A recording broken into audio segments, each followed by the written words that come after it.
봅니다. 고린도전서 12장 4절.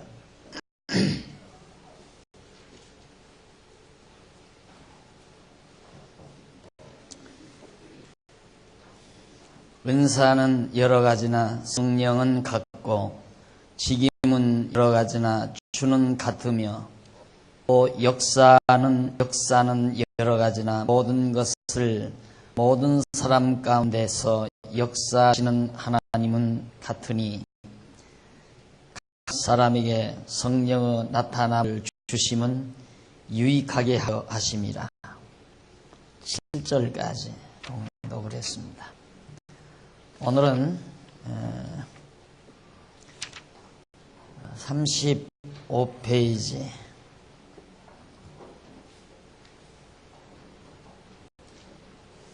35페이지 3번 보시면은 타분야 신학과의 관계에 대해서 살피게 됩니다. 즉 성경신학이 전통적인 다른 신학과의 관계를 우리가 정리해보는 것이 성경신학을 이해하는 데 도움이 되리라고 생각합니다.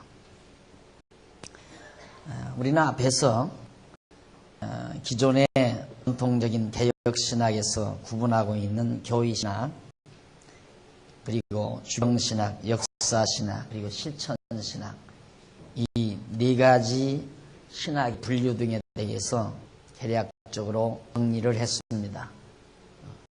교의신학, 성경 해석하는 주경신학, 그리고 역사신학, 그리고 실천신학.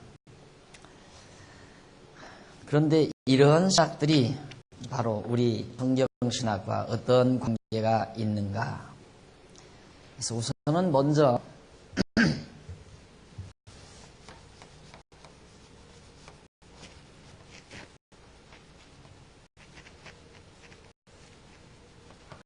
교의신학과의 관계에 대해서 정리를 해가겠습니다.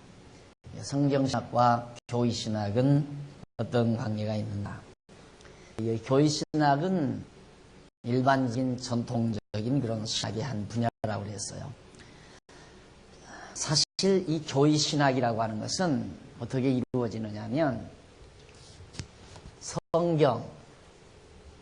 성경을 해석을 하죠.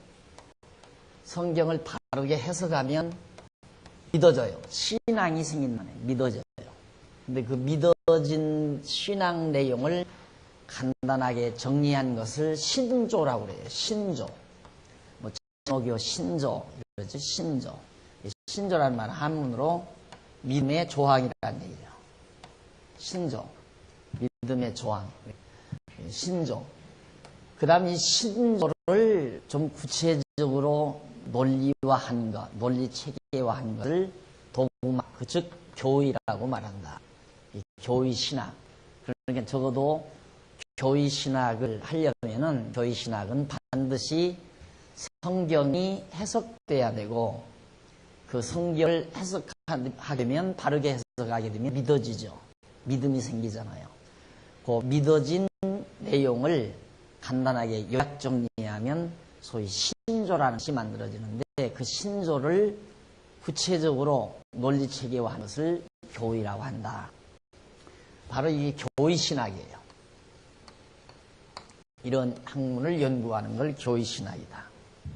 그러면 저런 교의신학과 우리가 지금 애창하고 있는 성경신학과는 어떠한 관계를 지니고 있는가 하는 문제예요. 그래서 사실 그 주경신학이나 또 주경신학을 위한 교의신학이나, 그러니까 교의신학을 위한 주경신학이냐, 주경신학을 위한 교의신학이냐, 이 해석한다는 게 주경신학 아니에요, 주경신학. 그러니까 지금까지 전통적인 학문 체계에서는 성경을 왜 해석하느냐?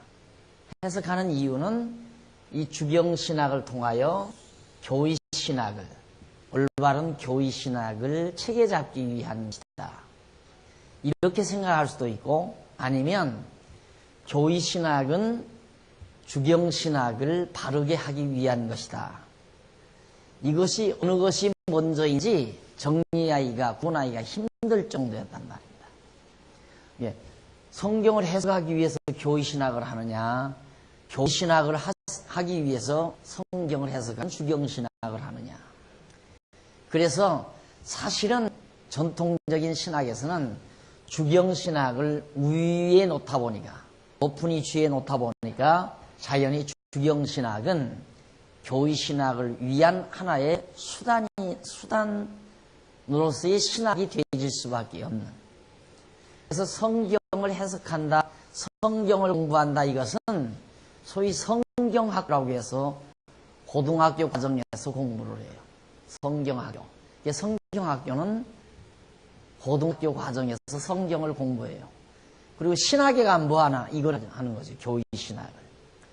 그러니까 신학교 가가지고 성경을 얘기하게 되면 성경학교나 가라고 그래요. 저 밑에 성경학교, 고등성경학교나 가라. 이 신학은 교의신학을 하는 곳이지 성경을 공부하는 곳이 아니라, 따라서 신학교 가면 성경을 전혀 안 배운다는 거. 그렇잖아요. 성경을 배울 수가 없죠. 왜? 유치하다고 생각하니까. 성경을 공부하는 것은 고등학교에서, 성경고등학교에서 하는 거고, 여기 우리 장로님들 계시지만은 일반 교회에서는, 다른 일반 교회에서는 장로님들에게 신학을 안 시킵니다. 안 시키고 뭐만 하는가? 성경고등학교. 장로님들 바쁘니까 야간에 하는 성경고등학교를 3년을 다니게 만들어요. 3년을. 그래서 3년 성경고등학교 나오면 성경 과목 시험을 면제해 줍니다. 성경 시험을 면제해 줘요. 그러니까 이 방대한 성경 내용에서 어디서 나올지 어떻게 알겠어요? 그러니까 장로가 되려면 3년 동안 직장에서 일하시고 저녁에 가서 한 너댓 시간씩 3년 동안 계속 성경학교를 다녀야 돼요. 그게 이제 다른 교단에, 일반 교단에서 하는 그런 이제 방법입니다. 성경교육. 그러니까 이건 소위 이제 장로님들이나 하는 거고, 이것은 목사 될 사람들이 하는 거고, 이렇게 이제 대부분 생각해요. 그래서 성경을 해석하는 건 소위 교의신학을 위한 것이다. 이렇게 생각을 하거든요. 그러니까 이게 얼마나 지금 모순된 얘기입니까? 사실은 교의신학이라는 것은 성경을 바르게 해석을 해야 되거든요. 왜, 무엇 때문에 성도들 가르치는가? 목적이 믿게 하기 위한 건 아니에요. 신앙하게 하기 위한 얘기예요. 믿게 하기 위한 거. 그러면 성경을 바르게 해석해 주어야 있는 건데, 성경을 바르게 해석해 주려면 교의신학대로 해석을 해야 된다, 이렇게 되는 거예요.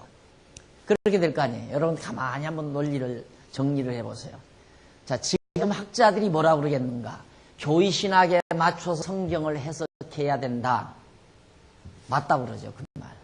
그걸 가르쳐서, 그러니까 교의, 주해, 주경, 교의신학을 위해서 주경신학을 한다. 이것은 교리주의라고 그래요. 교리주의. 주경신학을 위해서 교의신학을 한다. 이것은 교리주의가 아니라 계시주의죠. 성경주의, 계시주의. 교리주의는 로만 카톨릭이에요. 계시주의는 프로테스탄트, 개신교고. 개신교는 성경이죠. 성경이 가장 그 근본이고 바탕이에요. 근데 교리주의자들은, 로만 카톨릭이 교리주의자들이에요. 그러니까 로만 카톨릭주의자들은 성경과 관계없이 교회가 교리를 만들어서, 즉 교의, 이런 신학을 만들어서, 그러니까 로만 카톨릭 신학은 스콜라 신학이라고 그러잖아요. 스콜라 신학의 유명한 대가가 토마스 아퀴나스라는 사람인데, 그 토마스 아퀴나스라는 사람이 로만 캐토릭의 중세 신학의 교의를 대표해서 만들어낸 거예요. 그렇게 인간이 만들어낸 도그마, 교리에 의해서 로만 캐토릭이라고 하는 거대한 종교 집단을 지금 형성하고 있는 겁니다. 그건 교리주의예요. 그러니까 그들은 성경을 교의가 훨씬 못하게 만드는 거죠. 그럼 교의는 인간이 논리를 만들어내는 거 아니겠어요? 성경은 하나님께서 주신 것이고, 그러니까 하나님이 주신 성경을 인간이 만든 교리보다 못하게 생각하고 성도들의 성경 가르치지 않고 교리만 가르친다. 교리주의자라고 그러죠. 그런데 롬 캐토릭만 교리주의자가 아니에요. 요즘에 프로테스탄트라고 하는 개신교, 소위 장로교 신학자도 교리주의자가 된 거예요. 교리주의자가. 왜? 성경은 모르니까 성경은 옳게 어떻게 해석해야 되는지 잘 몰라요. 여기서 조금 저기서 조금 그렇게 해석을 하지. 그러니까 진짜로 성경을 바르게 해석하는 신학, 이것이 우리가 제시하는 성경 신학이거든요. 이 신학을 해야 되는데 그건 모르니까 잘 모르는 방법으로 성경을 해석하는 데서 믿어진 신앙의 조항을 만들어 소위 교의신학이라는 것을 만들어 놨다 이 말입니다. 우리 장로교가, 개신교가. 이것을 신학에서 신학 3년 동안 이 논리체계를 아주 그냥 절대 불변의 진리로 이거에서 떠난 이단인 거예요. 그럼 그걸 고치면 이단이라고 생각하니까 교리주의 아니에요. 마찬가지로. 왜? 성경은 잘 모르니까. 어느 박사가, 우리 신학자 아브라함 헤이퍼가, 아니면 칼빈이, 루터가, 주잉글리가, 무슨 찰스 하지가, 이런 유명한 개혁파 신학자들이 이렇게 말했으니까 그렇게 말하지 아니하면 이단이다 이 말이다.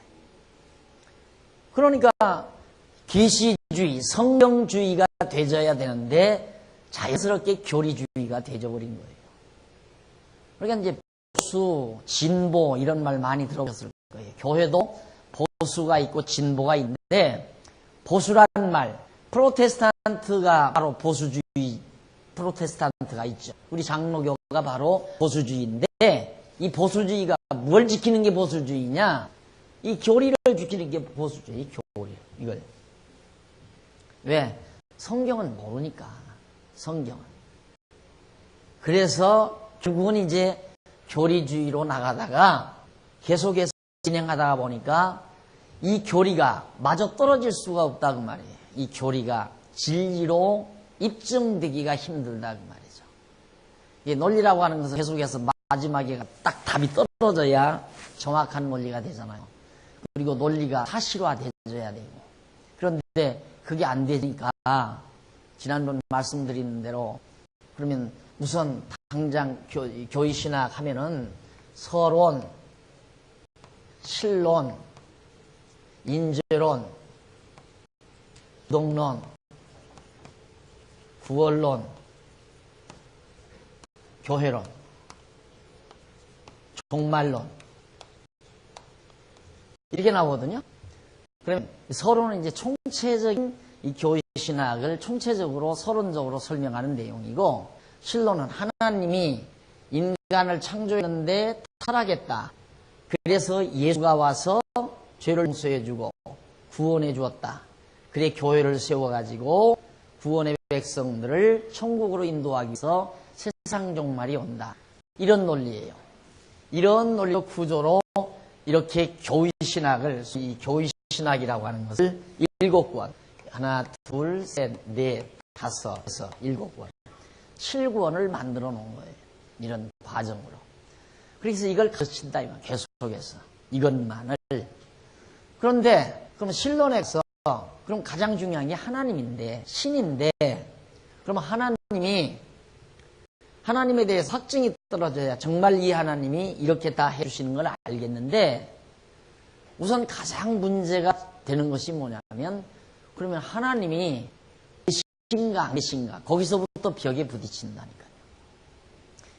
이게 교리적으로 만들어오려면 하나님의 존재 확인도 시켜주고 출발해야 되잖아요. 하나님이 이렇고 이래서 이렇고 이렇기 때문에 하나님은 존재한다. 이렇게 정확하게 정리해 놓고 출발을 해야 돼. 그 출발을 못한다 그 말이에요. 그러니까 이 학문 모두가 다 생각하는 사람들의 머릿속에 잘 수납이 안 된다. 그래서 이게 이제 거부 현상이 나기 시작한 거예요. 이거 아니다. 예, 현대 이제 우리 프로테스탄트 교회 학자들이 이건 아니다. 그러면 어떻게 해야 되느냐? 성경으로 돌아가자. 이제 바로 그거예요. 성경으로 돌아가자. 그래서 요즘에 신학을 가면 시편 연구, 오경 연구, 사사기 연구, 레위기 연구, 창세기 연구, 로마서 연구, 과목들이 그런 식으로 나와요. 과목들이. 시편의 통일성, 라든가, 안 그러면 무슨 복음서의 통일성, 이런 등등의 성경을 직접적으로 연구하는 과목 쪽으로 지금 신학교에서 이 과목 거의 다 인기가 없어요. 어렵기만 하고 확신을 못 주니까. 그래서 결국 성경으로 돌아가자 하고 성경을 가르쳐야 되겠는데, 그러면 성경에서 분명하게 믿음이 들어갈 수 있을 정도로 성경이 해석돼야 되잖아요. 오늘 오전에도 여러분 성경 해석을 여러분 들었지만은, 그렇게 성경을 읽어가면 이것은 하나님께서 어떠한 의미와 목적으로 이렇게 하셨습니다. 이것이 역사적으로 실제로 이렇게 이루어졌습니다. 라고 하면서 분명하게 해석을 해줘야, 정말 하나님은 전능자로서 역사를 주관하시고 지배하시는 여호와이시구나. 바빌로니아 역사, 그리고 헬라, 파사, 헬라, 로마, 이 모든 제국의 역사들을 하나님이 계획 작정 섭리대로 이끌어 갔구나. 이러면서 이제 확신이 오잖아요. 하나님은 존재하시는구나. 하나님은 살아서 역사 지휘한다.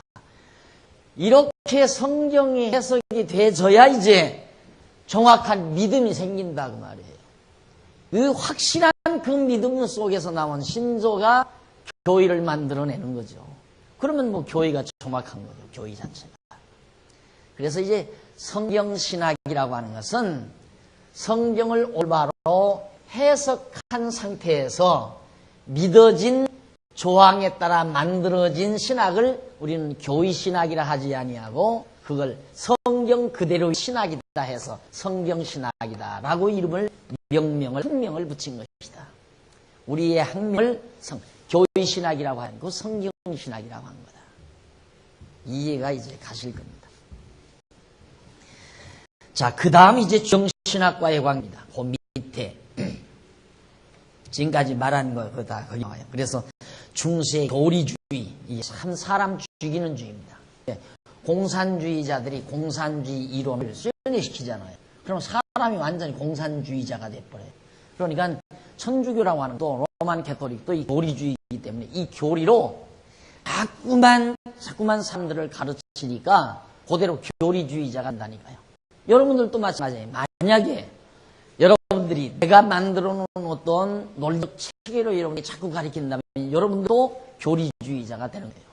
그러니까 우리는 교의신학이 아니라 성경 그대로 내용에서 말하는 하나님에 대한 학문이다 그 말이에요. 그러니까 이거 내가 만든 것도 아니고 어떤 사람의 어떤 학자가 제창한 학문체도 아니라 그냥 하나님께서 우리에게 주신 성경 내용 그 자체가 그대로 가지고 있는 논리적 체계에 의해서 하나님을 입증해가고 하나님의 존재를 확인해가고 그 하나님의 속성을 알아가는 하나님에 대한 학문이다. 성경 그대로의. 그래서 성경신학이라는 얘기입니다. 그러니까 이건 쇠뇌되는 것도 아니고 그냥 하나님이 우리 인간에게 해주신 이 계시, 성경을 바르게 해석해서 얻어지는 믿음에 따르는 그런 성경신학, 이것이 바로 우리가 말하는 성경신학이다. 주경신학과의 관계는 뭔가? 주경신학은 교의신학에 있어서 필수적인 신학이라고 할 수 있다. 그럴 수밖에 없잖아요. 교회신학, 이 교회신학을 하려면 성경이 해석되지 아니하면 교회신학이 안 되니까. 그건 사람이 만들어내야 되잖아요. 사람이. 그러니까 성경을 잘못 해석하면 잘못된 교리신학이, 교회신학이 나오는 거고, 바르게 해석하면 바른 교회신학이 나오게끔 돼 있어요. 이게 성경을 얼마나 어떻게 잘 바르게 해석하느냐가 굉장히 중요한 일이죠. 그래서 성경신학적 입장에서의 주경신학은 성경신학의 입문이라고 하는 거예요. 우리 입장에서는 이게 성경신학이 여긴 해요. 이 성경신학을 해가는 데서 출발이 뭐냐? 성경을 해석하는 일이 바로 출발이에요. 성경신학을. 그러니까 우리는 성도대학에서 성경 다 공부하잖아요. 성경 66권 다 공부한 다음 공부한 성경 내용의 논리책에 의해서 성경신학을 잘 정리하는 거죠. 성경신학을 제대로 정리하면 이제 머리에 모든 사고구도가 우리 생각세계, 관념세계, 또 우리의 머릿속에 있는 사고체계들이 딱 정리가 되잖아요. 그게 정리되면 모든 사물을 바르게 볼 수 있는 그런 틀이 마련이 되는 거죠. 우리의 사고의 틀을 정리하는 성경 말씀에 의한, 성경 진리에 의한 우리의 생각의 틀을 정리하는 것이다. 그래서 주경신학은 교의신학의, 성경신학의 출발점. 성경 모르면, 성경 해석 못하면 성경신학이 안 되죠. 될 수가 없죠. 성경의 이론을 모르는데. 그러니까 일반적으로 성경을 논리적으로 해석이 돼야 되거든요. 이게 하나의 진리니까. 왜 그러냐? 학문이라는 것은, 이 학이라고 하는 것은 진리인데, 진리 내용인데, 학문의 내용은 진리의 내용인데, 진리가 가장 첫째 갖춰져야 되는 것은 논리란 말입니다. 정확한 논리, 통일된 논리, 일관된 논리. 그 일관된 논리가 빠져나와야 되는데, 성경에서 일관된 논리를 모르면 성경신학이 안 되는 거죠. 그러니까 성경을 바르게 논리에 의해서 해석하다 보면 결과적으로 성경신학 체계가 잡혀진다. 그러니까 성경을 바르게 보기 시작하면서부터 성경신학은 하고 있는 거예요, 지금. 여러분들이 계속해서 성경 공부를 하고 있는 것, 주일 낮에 오전 시간에 성경 강론을 듣는 그것이 성경신학을 하고 있는 중이란 말입니다. 그래서 요한계시록까지 딱 정리가 되면 성경신학자가 되는 거죠. 아, 성경이란 이런 논리체계에 의해서 하나님의 존재와 그의 속성을 우리에게 정확하게 전달하셨구나. 정말 그런 하나님 살아 존재하시고 그런 하나님은 지금도 역사와 나를 주관하고 섭리해 가신다. 이게 딱 믿어지면 결국 신앙으로 기실이 점점 견고하고 튼튼하게, 그래서 흔들림이 없는 그런 신앙인으로 성장하게 해지는 겁니다. 그 다음 이제 이쪽 37페이지에 와보시면 37페이지에 와보면 이 주경신학이란 뭔가 어떻게 하는 건가, 거기 보면 위에서 세 번째 줄 37페이지의 세 번째 줄 중간에 보면, 그러므로 주경신학을 위한 성경신학이 아니라 성경신학을 위한 주경신학인 건데, 성경 해석학적 입장에서 본다면 주경신학은 문법적 해석과 역사적 해석에 치중한 신학이라면 성경신학은 신학적 해석에 치중한 신학이라고 할 수 있다. 그러니까 성경을 이제 성경 해석하면 해석에서 어떤 학문이든 해석학이 또 굉장히 중요하잖아요. 해석학이. 그런데 이 성경 해석학 가장 중요해요. 성경 해석학의 출발, 입문이죠. 입문, 출발. 접근이라고도 하죠. 접근. 해석의 접근. 이건 문법적 접근이에요. 문법적 접근. 그 다음, 이제, 성경을 해석하기 위해서 접근을 하고 해석 과정. 과정은 역사적 해석이요. 그 다음 결론. 이건 신학적 해석이에요. 그러니까 지금 여기서 말하는 건 성경 해석이란, 여기서 단순한 성경 해석이란 문법적 역사적 해석에 치중을 하고 주경 해석이란, 성경 신학적 해석이란 신학적 해석에 치중이 된다.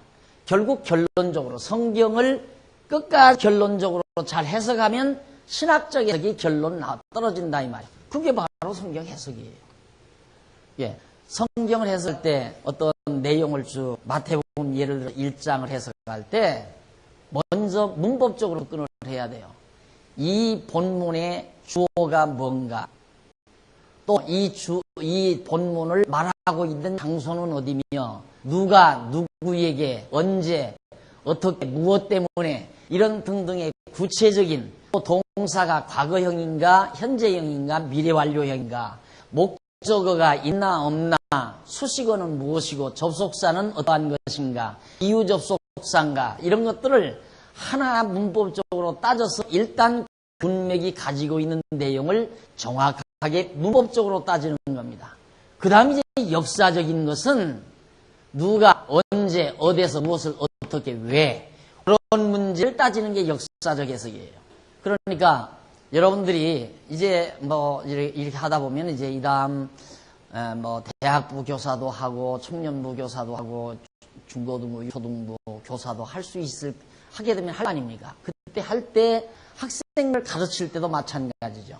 일단 처음에 문법적으로 얘기를 해요. 주어와 동사, 보어, 목적, 그 다음 접속사, 동사의 시제, 이런 것들을 구체적으로 밝혀준 다음, 문맥을 밝혀준 다음 역사적으로 정리를 해야 돼요. 이 내용은 예수께서 갈릴리 언덕에서 제자들에게 무엇 때문에 어떤 의미로 한 얘기다. 이 역사적 해석이요. 그런 다음 그것이 도대체, 그러면 이런 문법에 의해서 이런 역사적 사건을 왜 예수님께서는 제자들에게 했는가? 그런 사건을 통해서 하나님은 어떻게 당신을 우리에게 계시하려고 했나? 최종적인 목적이죠. 그러니까 이건 방법이고, 이건 방법이고, 이건 목적이란 말입니다. 이건 도구고, 이런 문법적 도구에 의해서 이런 방법으로 이걸 목적으로 이 본문이 기록이 됐다. 그렇게 해야 다 해석되는 거 아니에요? 그러니까 성경을 무조건, 예를 들면 성경에 보면 그런 내용이 있어요. 요한계시록에 보면 북왕과 남왕이 한밥상에서 평화를 논의한다, 이런 말이 나와요. 이런 말이 나오니까 성경 해석자가 그걸 어떻게 해석하느냐 하면, 북왕은 북한 김일성이고 남왕은 이승만 대통령이다 이거예요. 그때 6.25 동란. 그러니까 누구나 성도들은 들을 때, 북쪽 왕이니까 김일성이고 남쪽 왕은 이승만 대통령이다. 그래서 이승만 대통령과 그 다음 김일성이가 같이 앉아서 우리 대한민국의 평화를 논의할 날이 오다. 성경이 그렇게 예언했다. 이건 완전히 문법적 해석을 하고서 그냥 뛰어넘어버린 얘기예요. 역사적 해석을 하지 않은 거라고 말이에요. 그러다 보니까 그런 엉터리 얘기가 나오는 거예요. 이게 대부분의 교회 강단에서 이게 제거돼요. 역사적 해석을. 그런 성경 본문에 있는 그대로. 예를 들면 예수님께서 바리새인들에게 너희가 박하와 채소의 11조는 드리되 의와 인과 신은 버렸느냐, 그러면서 이것도 행하고 저것도 버리지 말아야 할지니라. 그 본문 내용이 나와요. 그러니까 그 본문 내용을 보고 역사적 해석을 빼고 얘기하니까, 봐라, 예수님께서 이것도 행하고 저것도 행하라고 하지 않았냐, 이렇게 밀어붙이면 다 그래요. 100이면 100명 거의 다 그런다. 그런데 해석학 공부한다는 이렇게 배우거든요. 신학교에서 해석 공부할 때 문법적 해석하고 역사적 해석을 해라. 그리고 신학적 해석을 해라. 이렇게 배우는데 그때는 다 꼬박꼬박 주는, 아이고 졸업장이나 주라. 빨리 목사 돼가지고 가서 교회 개척해서 성공하겠다. 이 생각만 하는 거예요. 뭘 깊이 생각을 하고, 기독교가 도대체 뭔지, 나는 왜 목사가 돼서 뭘 가르쳐야 되는 건지 이런 구체적인 본질적인 문제에 고뇌하는 학창시절이 아니라 그냥 티켓 따라 간 거니까 빨리 졸업장이나 달라 이거야. 그러니까 시험 볼 때 그 밑에다 노트 펴놓고 전부 발가락 당기면서 다 시험 보니까.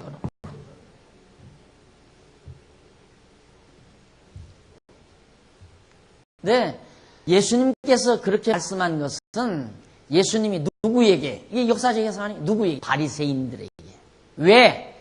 바리새인들이 나는 11조 잘 드렸나이다 하고 의롭다고 얘기를 하니까 그들이 11조를 뭘로 드려요? 박하와 채소, 그렇게 이런 모든 과일이라든가 이 물질의 11조는 잘 내요.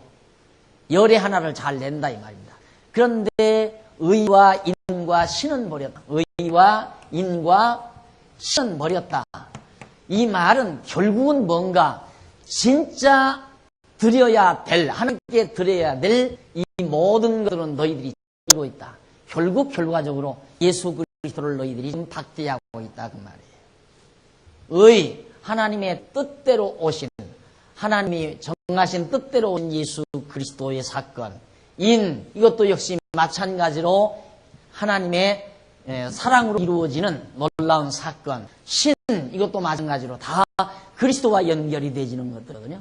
근데 이걸 너희들이 11조는 잘 내는데, 물질의 11조는 내는데 도리어 드려야 될, 예수 그리스도를 영접하고 하나님을 경외해야 될 온당한 것들은 하나도 너희 하나님께 드리지 않고 있다. 그러면서 하는 말이 이건 채소죠. 물질. 물질도 행해야 하고, 물질도 11조를 드려야 하고, 그 다음, 이것도 버리지 말았어야 할지니라, 그 말이에요. 버리지 말아야 할지니라, 했었을지니라, 말이에요. 그 문맥 자체가.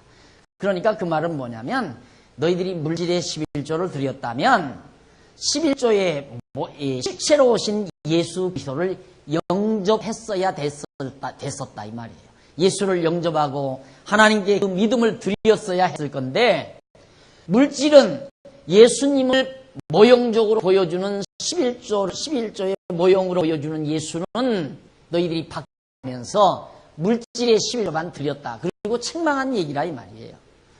그러니까 그런 사실로 역사적으로 해석하게 되면, 신학적 입장에서 봐서 여기서 해석은, 구약 시대는 물질로서 11조를 드린 것은 장차 오실 예수 그리스도가 영원한 제물로 하나님께 드려지실 것에 대한 하나의 모형이었다.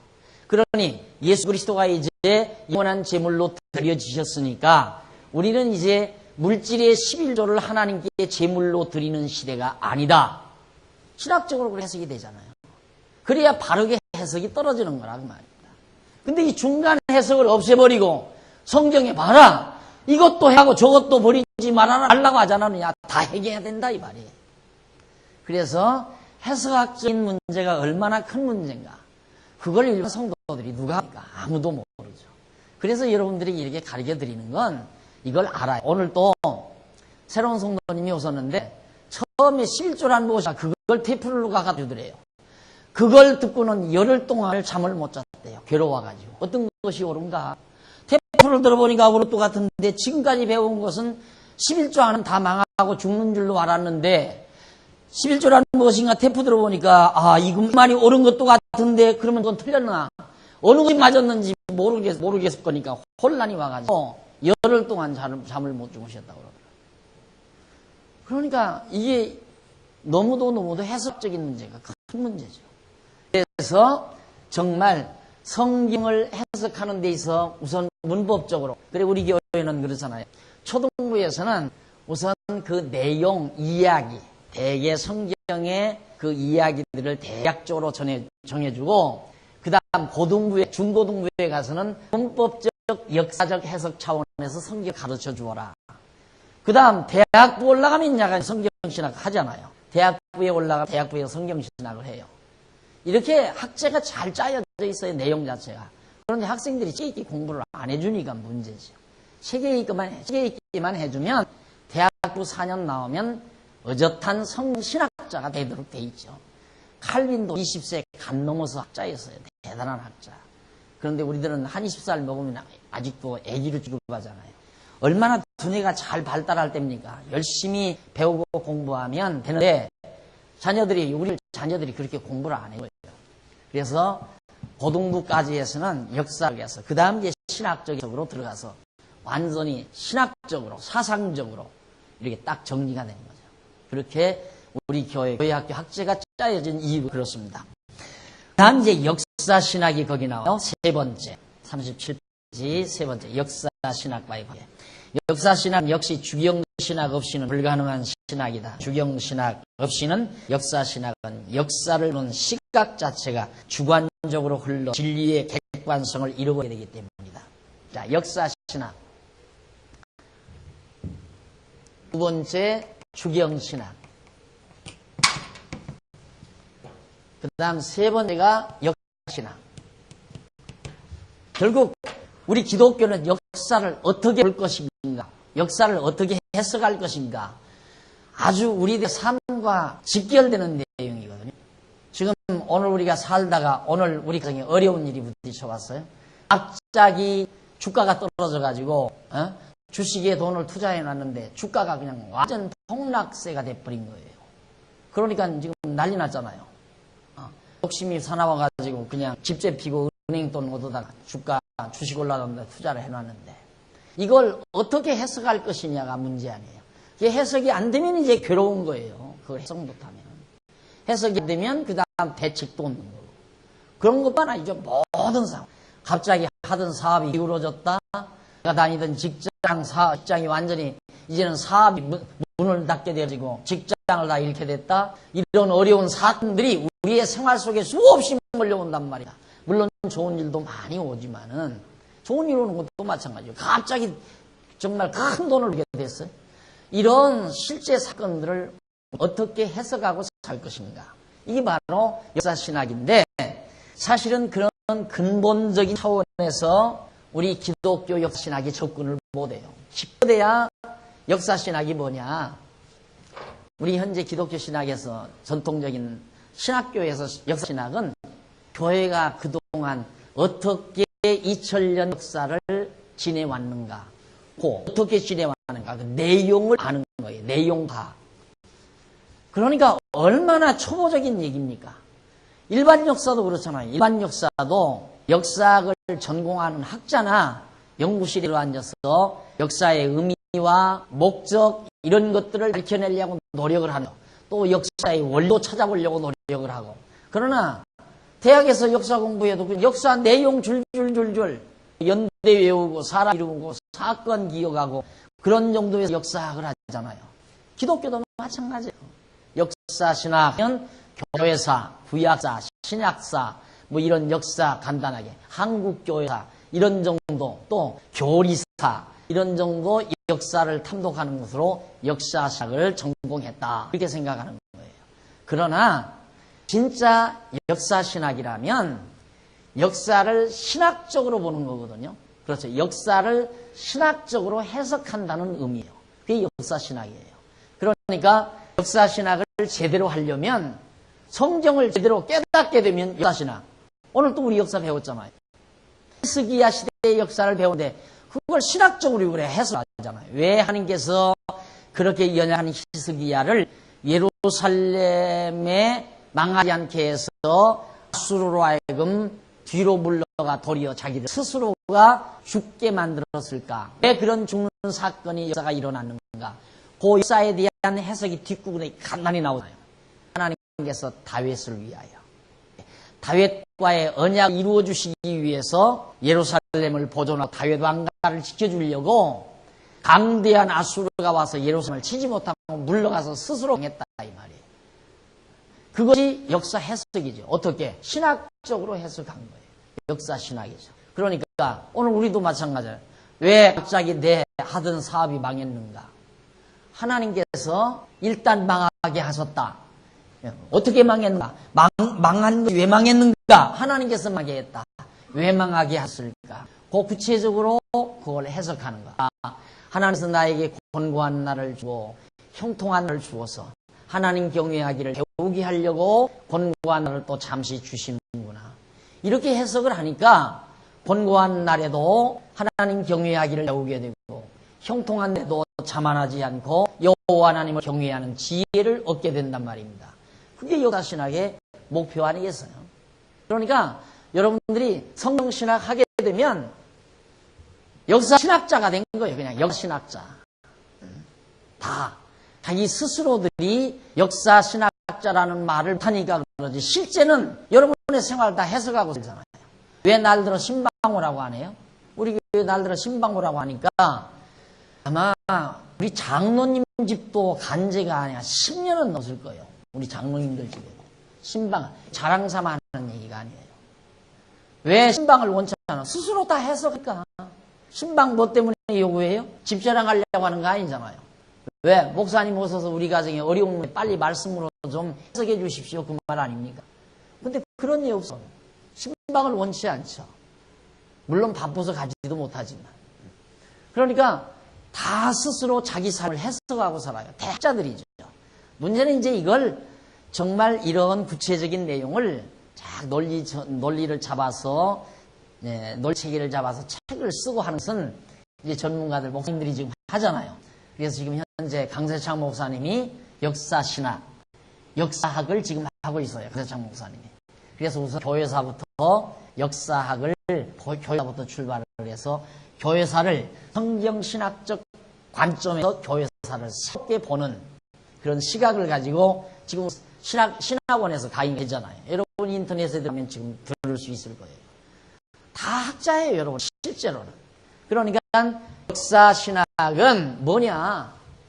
결국 역사신학 가치에도 여기 계속해서 보면 그러므로 주관적인 역사에는 역사를 섭리하시는 참 하나님을 바로 이해하는데 장애가 돼요. 자기 나름대로 역사를 해석해요. 자기 주관적으로, 객관적으로 해석을 하는 게 아니라 하나님께서 뜻이 있어서 이런 환경을 나에게 주셨다.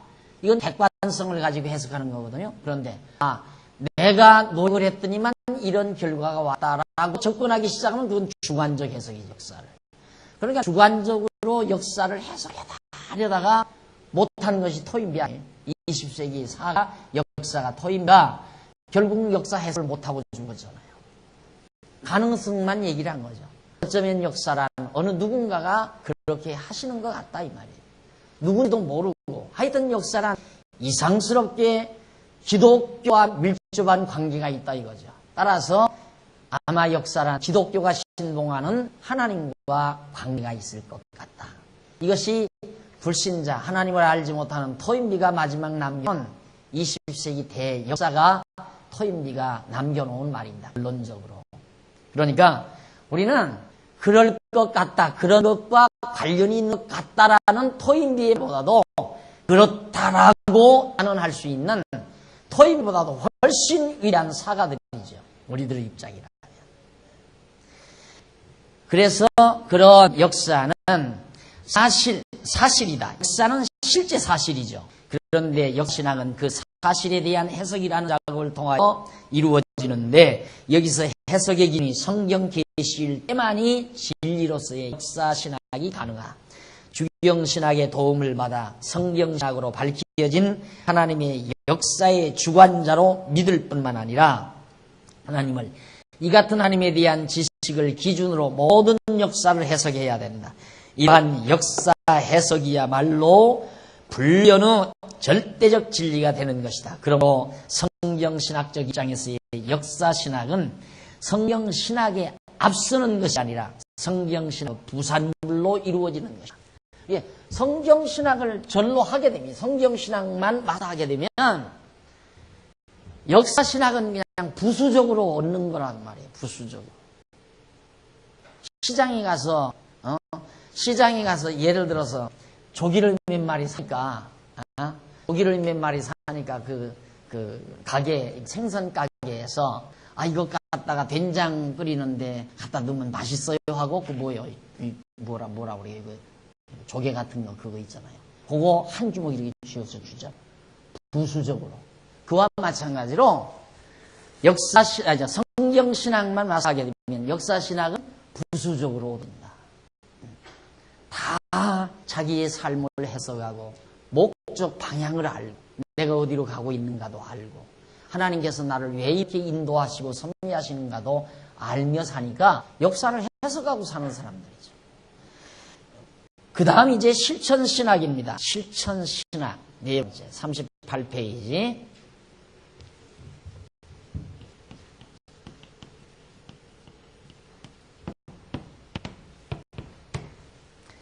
실천신학. 성경신학적 입장에서의 실천신학은 성경신학을 통하여 진리를 깨달아 느끼고 실천하는 경험을 통하여 하나님을 깨달아가는 신학이다. 그러므로 실천신학이 성경신학과의 유기적 관계를 갖지 않는다면 그것은 전혀 생명력이 없는 인본주의적 행동 철학에 불과한 것이다. 실천신학이란 하나님께서 스스로의 뜻을 성령의 능력으로 인간과 피조세계에 실천해 가시는 섭리를 통하여 하나님을 깨달아가는 신학의 한 분야이다. 그러니까 실천신학이란 뭐냐? 역사신학과 밀접한 관계가 있죠. 실천신학은 삶의 현실을 말하는 거고 역사신학은 삶의 과거를 말하는 거고 과거를 해석하는 거고 이 실천신학은 현실을 해석하는 거고 실천신학이 내가 지금 무슨 일을 한다. 하나님께서 나로 하여금 이런 일 하게 하셨다. 지금 하나님께서 나로 하여금 곤고한 상황에서 정말 어려움을 겪게 하시는 지금의 현실을 하나님은 왜 이렇게 살도록 해 주셨을까? 그것을 분명하게 해석하고 살아도록 하기 위해서 실천신학이라는 거예요. 그러니까 현재와 과거를 우리가 알게 되면 현재와 과거를 알게 되면 미래를 알죠. 미래를 예측할 수 있잖아요. 과거를 알고 현실을 알면 미래를 예측할 수 있다 이 말이죠. 그래서 이제 밝고 총명해지고 답답한 삶이 아니고 앞이 환하게 보이는 삶을 살아갈 수 있는 그런 여건이 마련이 되는 것은 역사신학, 실천신학 통해서 가능한 것이다. 그러면 계속해서 좀 보십시다. 실천신학은 다섯째 줄 앞부분, 이제 4번 밑으로 다섯째 줄. 실천신학이라 하나님께서 스스로의 뜻, 성령의 능력, 인간과 피조세계에 실천해 가시는 섭리를 통하여 하나님을 깨달아가는 신학의 한 분야다. 그러므로 실천신학은 반드시 성경신학적인 바른 하나님에 대한 신지식이 전제되어야 한다. 만일 그렇지 못한 인본주의적 실천신학이라면 이는 바로 하나님을 향해 정면으로 도전하는 인간의 만에 지나지 않는다. 하나님을 모르고 실천신학을 하면 행동파, 완전히 자기 의지를 강조하는 니체의 제자와 같은 거죠. 이 자유로지. 내가 이걸 해야 한다. 그리고 내가 이렇게 했다. 이건 내 업적이다. 내 공로다. 전부 자기를 내세우는 거죠. 내가 요즘 하나 좀 씁쓸한 일이 있는데 제가 다니던 모교가 정말 저를 지도했던 그 학장은 세상을 뜨셨어요. 쉬고 교장은 뜨시고 그리고는 이제 새로운 총장이 들어섰는데 아들이 들어섰거든요. 아들이 총장이 됐어요. 아들이 총장이 되더니만 요즘 하나가 날라왔어요. 날라왔는데 뭐 날라왔느냐면 창설자 자기 아버지 상반신 동상을 만드는데 돈을 보내달라요. 기념 동상을 만들어. 그래서 내가 그분에게 배우는 그런 정신이 아니었는데 아들이 그렇게 이야기를 하구나 싶으니까 좀 씁쓸하더라고요. 그런 그 대학 앞에다가 이제 동상 만들어서 아마 동상이나 어디다 이렇게 놓으려고 그러겠죠. 자기 아버지 동상을. 물론 아들로서 부모에 대한 효심으로 그런 일 하고 싶은 건 모르겠네. 하고 싶으면 자기나 돈 벌어서 자기 돈으로 하지. 왜 바르게 정신을 편 제자들에게 동상 만들라고 돈을 보내겠어요. 그 돈 있으면 오늘 저녁에 찬양대들 저녁을 한 끼 사주지. 왜 우리가 동상 만들라고 돈을 보냈어요. 말이 안 되는 얘기죠. 왜 그러냐면 모두가 다 인간이 다 이루어가는 거 봐요. 인간이. 인간이. 여러분도 혹시 또 과잉 충성자가 그럴 거야. 박영기 목사님이 장안중학교에 세워가지고 어쩌고 저쩌고 해서 또 박 목사 동상 하나 만들어 입구에 놓자 그럴 일은 없겠지만 여러분 한번 다 웃는 것 봐요 지금 다. 근데 여러분 때는 웃어요. 여러분 때는 웃는데 혹시라도 과잉충성자나 조금 뭔가 약간 잘못된 사람이 들어오게 되면 그렇게 할 수 있다 이 말이에요. 참 그런 유혹을 많이 받아요 저도. 솔직히 저 앞에 저의 돌로 간판 해놓은 거 있지 않습니까? 우리 성도님 가정에서 그걸 돌판을 하나 해놓으셨거든요. 그때 뒤에다가 연도 쓰고 기증 누구 이름을 새기라고 몇 번 할까 말까 새기라고 하면 그 가정에서 더 기분이 좋을 텐데 몇 번 생각하다가 이 딱 다운버리고 알았어요. 딱 다운. 나도 여기 모과나무나 내 고향집 내가 살던 고향집에 있던 모과나무예요. 저걸 내가 내 고향집 다 처치하면서 후배에게 주면서 혹시라도 예배당 질지 모르니까 예배당 지면 또 모과나무는 우리 예배당 마당에다 심고 싶으니까 지면 달라 그래요. 그때는 예배당 질 생각도 못했죠. 그러니까 드리죠. 안 질 것 같으니까 드린다고 했지. 안 지어질 것 같으니까. 지어지니까 할 수 없이 가져왔잖아요. 근데 가져오니까 그 모과나무를 하면 다 기억이 나거든요. 박용기 기증 거기다가 딱 쓸까 말. 안 해.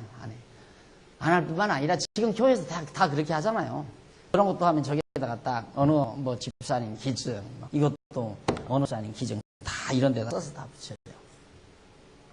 그런데 물론 그게 꼭 바쁘다고만이 아니라 그러기 시작하면 자꾸 자기를 내세우냐. 내가 했다.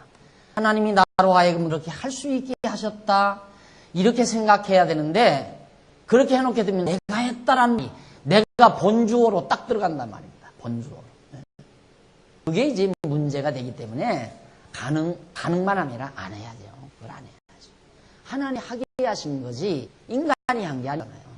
자기가 한 게 아니에요. 하나님이 할 마음을 주셔서 하게 하신 거란 말입니다. 그러니까 그렇게 우리가 현실을 보는 눈 그리고 과거도 그렇게 바라보는 시각 이걸 통해서 우리는 역사신학자가 되고 실천신학자가 되고 하나님께서는 우리를 가르칠 때 이론만 가르치는 게 아니에요. 예를 들어서 성경에 하나님은 권고한 날도 주시고 흉한 날도 주셔서 하나님이 여호와의 힘을 잊지 않고 기억을 경유케 하신다. 이론적으로 배웠어요. 그런데 하나님은 그걸로 이론만 가르치고 마는 거 아니에요. 실제 삶 속에서 현실 속에서 실천적으로 그 이론이 맞아 떨어지도록 우리를 가르쳐 간다. 이 말이에요. 안 되는 것이 더 잘 되는 일이다. 성경 우리가 공부하다 보면 안 돼도 낙심하지 말아야 되겠구나. 안 되는 것이 훨씬 더 잘 되는 경우가 많구나. 이걸 이론적으로 배워요. 이론적으로 배웠는데 그것이 실천적으로 실제 우리의 삶 속에 안 이루어진다면 확증이 안 오죠. 저는 이 예방을 여기다 지어놓고 그때 몇몇 집사님 특히 이제 엄집사님이 앞장 서가지고 수지골짜기 그 3,000평인가 산 삐아닥산 그 돌산 그걸 계약을 하려고 애를 쓰고 몸부림치고 몇 번 집사님 쫓아다니면서 땅 주인 만나서 노력을 하는데 그거 안 됐잖아요. 지금 생각하면 그때 됐으면 어떨 뻔 알았어요. 그때 그게 되면 그 수지 쫙쫙이 가서 산 삐아닥에다 이렇게 예배 지어놓고 거기까지 여러분 오려면 지금 길도 막히고 훨씬 멀고 그런데 그때 안 되기 10번, 1000번 한 거죠. 그러니까 그런 실제 현실 속에서 실천적인 삶을 통하여 하나님을 배워가게 하는 거랍니다. 그게 실천신학이에요. 그러니까 사실 우리가 다 실천신학인데 인본주의적인 실천신학은 뭐냐? 우리가 이렇게 하는 것이 좋고 아름답고 선한 일이니까 이렇게 해야 한다. 그래서 행동 방향을 제시하고 행동을 촉구하고 실천신학이에요. 이렇게 해라. 저렇게 해야 한다. 우리 예수 믿는 사람은 이렇게 열심히 살아야 한다. 충성해야 한다. 봉사해야 한다. 이거 가리키는 게 실천신학이죠. 성경신학적인 실천신학은 우리의 삶 속에서 보여주는 삶의 현실 속에서 보여주는 하나님의 섭리를 깨닫게 하는 신학. 이것이 바로 실천신학이다. 그런 얘기입니다. 그래서 넘어가 39페이지 거기 뭐 위에서 세 번째 줄, 그러므로 실천신학은 위에서 세 번째 줄 앞은, 그러므로 실천신학은 절대로 성경신학에 앞설 수 없을 뿐만 아니라 성경신학에 뒤따라오는 신학으로서 성경에 계시된 하나님의 말씀의 능력으로 실천되어져 가는 신학이다. 따라서 성경신학이 없이는 실천신학이 불가능하다. 성경신학은 실천신학을 가능하게 하고, 가능해진 실천신학은 성경신학을 보조함으로써 서로 떨어질 수 없는 밀접한 유기적 관계를 가지고 있다. 그러니까 성경신학을 마다한 성도는 실천신학을 해가고 있는 거죠. 그 성경신학의 원리에 의해서 자기의 삶의 현실을, 실제로 자기가 살아가고 있는 지금의 현실을 하나하나 해석하고 깨달으니까 그게 실천신학이다, 이 말이에요. 자, 그러면 그렇게 정리했으면 성경신학,